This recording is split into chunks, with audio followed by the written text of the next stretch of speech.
Baldur, það voru undanúrslit í bikarnum í byrjun janúar. Stutt í þetta, kom með Snæfellsliðið úr fyrstu deildinni í undanúrslitum. Hlýtur að vera sáttur með að ná þessum árangri í þessar keppni? Já, þetta er bara góður árangur hjá stelpunum.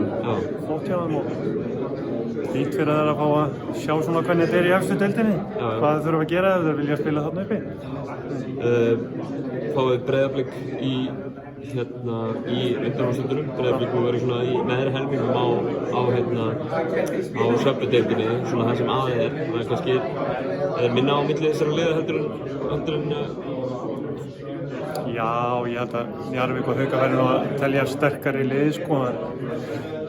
En það er nú samt töluverður munur, styrkleika munur þannig milli, sko. Það þekkir það alveg.